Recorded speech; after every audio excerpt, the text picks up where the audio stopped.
নমস্কার বন্ধুরা, আমি শিখা। বাঙালিয়ানাতে আপনাদের সকলকে স্বাগত।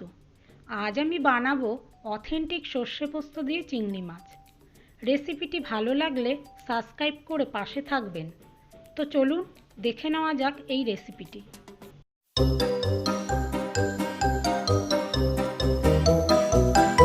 সর্ষে পোস্ত দিয়ে চিংড়ি মাছ বানাতে আমাদের লাগছে 250 গ্রাম চিংড়ি মাছ।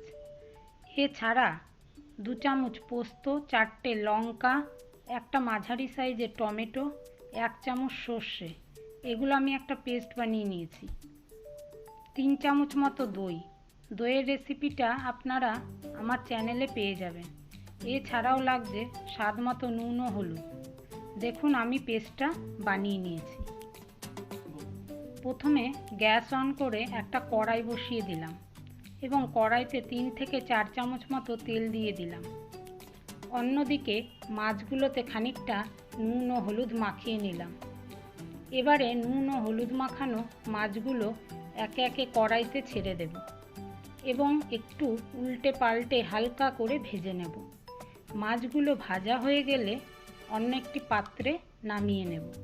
কড়াইতে মাছ ভাজার তেলের মধ্যে সামান্য একটু কালো জিরে ফোড়ন দিয়ে ওই তেলে আগে থেকে বেটে রাখা টমেটো, লঙ্কা, সর্ষে, পোস্ত, নুন, হলুদ সব দিয়ে দিতে হবে এবং একটু মিশিয়ে নিয়ে 1/2 চামচ মতো কাশ্মীরি লঙ্কার গুঁড়ো দিয়ে ভালোভাবে মেশাতে হবে। অন্যদিকে দইটাকে ফেটিয়ে নিতে হবে এবং দইটা কড়াইয়ের মশলার মধ্যে দিয়ে দিতে হবে।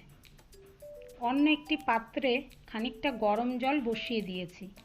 কষানো মশলার মধ্যে 3টে চেরা কাঁচা লঙ্কা অ্যাড করে দিলাম এবং আগে থেকে ভেজে রাখা চিংড়ি মাছগুলোও দিয়ে দিলাম। এবারে মশলার সাথে চিংড়ি মাছগুলো ভালোভাবে কষিয়ে নিয়ে এর মধ্যে খানিকটা গরম জল অ্যাড করলাম।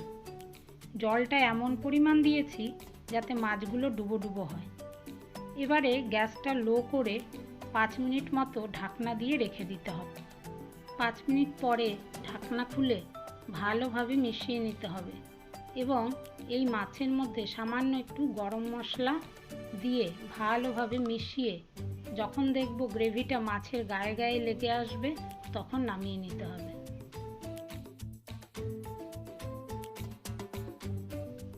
এবারে আমাদের রেসিপিটি রেডি।